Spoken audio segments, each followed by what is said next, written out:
You probably didn't notice it today, but at some point, you adjusted your words. You softened a thought. You held something back, not because it was wrong, but because someone might judge it. We check ourselves constantly. How we look, how we sound, how we're perceived, even when no one is watching. And the strangest part is this: most of the people we worry about aren't thinking about us at all. So why does their imagined opinion still control our choices? Why does approval feel comforting and disapproval feel threatening? This isn't insecurity. It's not weakness. It's something much older. Because long before social media, before cities, before language as we know it, caring what others thought was the difference between survival and being left alone.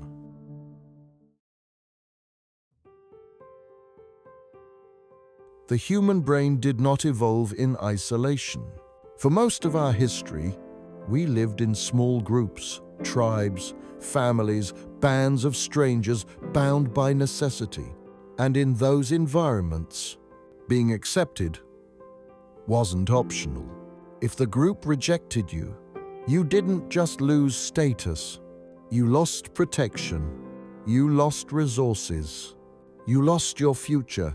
Your brain learned this lesson deeply. It began treating social approval the same way it treats food, warmth, and safety. Neuroscience now shows that social rejection activates the same brain regions as physical pain. The brain doesn't distinguish much between a broken bone and being excluded. So when you worry about what others think, your mind isn't being dramatic. It's reacting as if something essential is at risk. This is why even small judgments feel big. A raised eyebrow, a delayed reply, a tone that feels off. Your brain isn't asking, "Is this person judging me?" It's asking something far more ancient. Am I still safe here?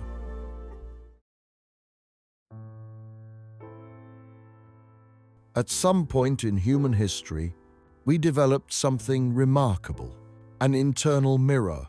We didn't just act, we began watching ourselves act. Psychologists call this self-consciousness. It's the ability to imagine how we appear from someone else's perspective. This ability helped us cooperate.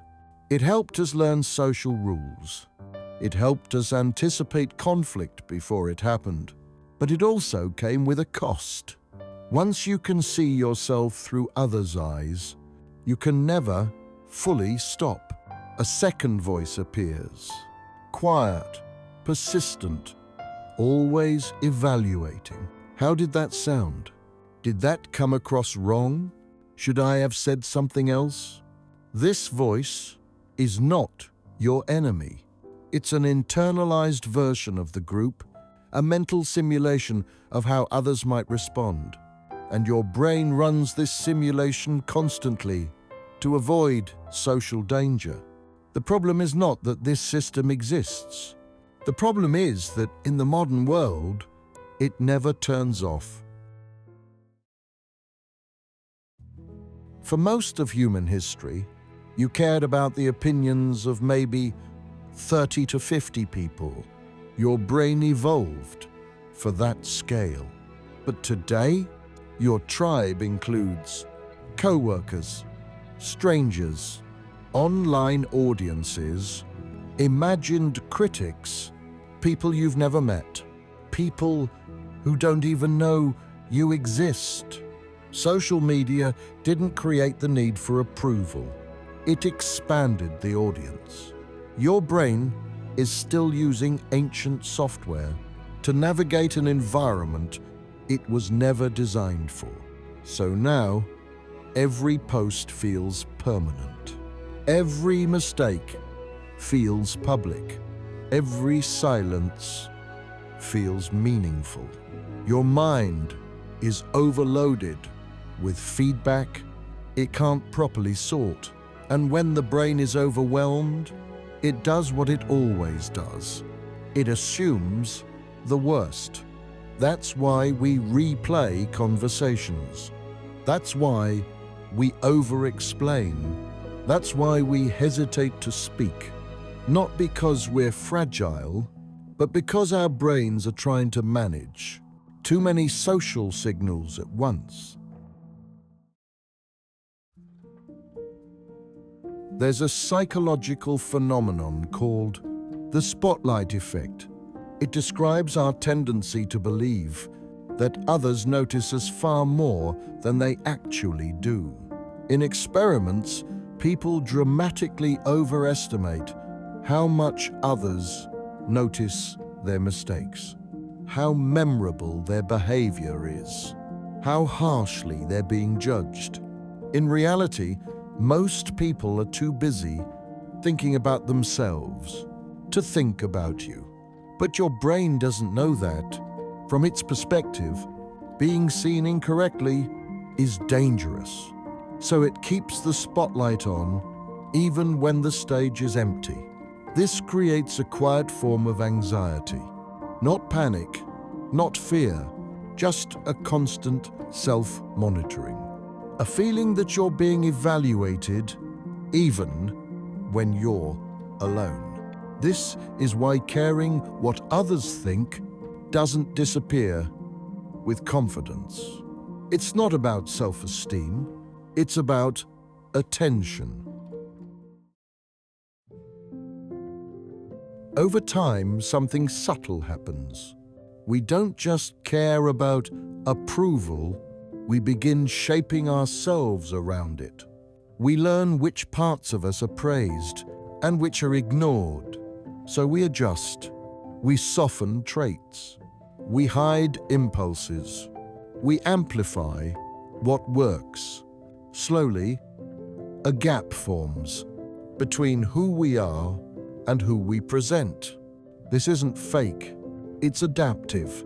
Psychologists call this social identity, the version of yourself designed to function within a group. But when approval becomes the main compass, identity becomes fragile. Because if who you are depends on being accepted, rejection doesn't just hurt. It feels like losing yourself.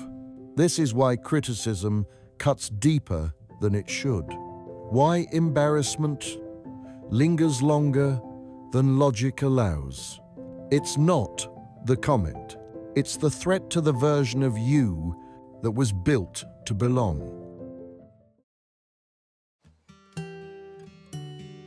Caring what others think becomes harmful when it stops informing behavior and starts controlling it. When decisions are made not by values, but by anticipation. Will this upset someone? Will this look strange? Will this lower my status? At this point, the imagined audience becomes louder than your own instincts.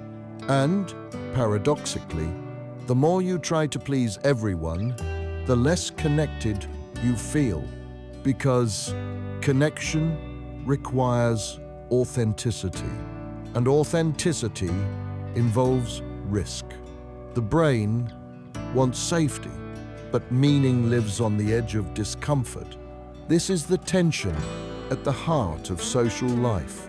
Belonging requires attunement to others, but becoming yourself requires independence from their judgment. The mind constantly negotiates between the two.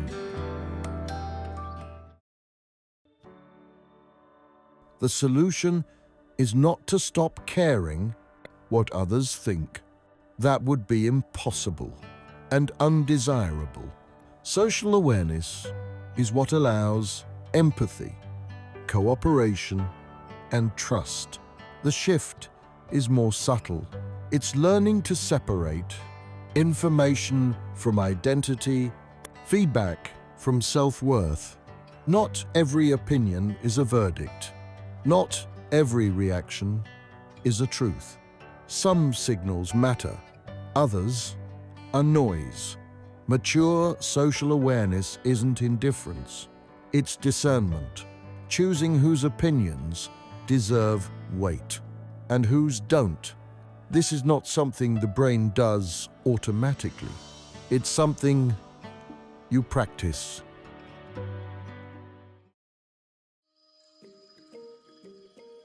Caring what others think is not a flaw.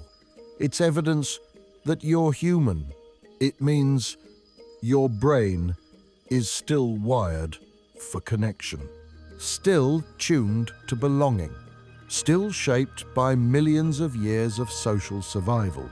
The goal was never to silence that voice, only to stop letting it speak over your own, because the same instinct that makes us seek approval also makes us capable of empathy, cooperation, and love, and learning when to listen and when to let go is part of becoming whole. This is Originify, where we undiscover the hidden forces shaping everyday life and uncover the quiet truths behind what it means to be human.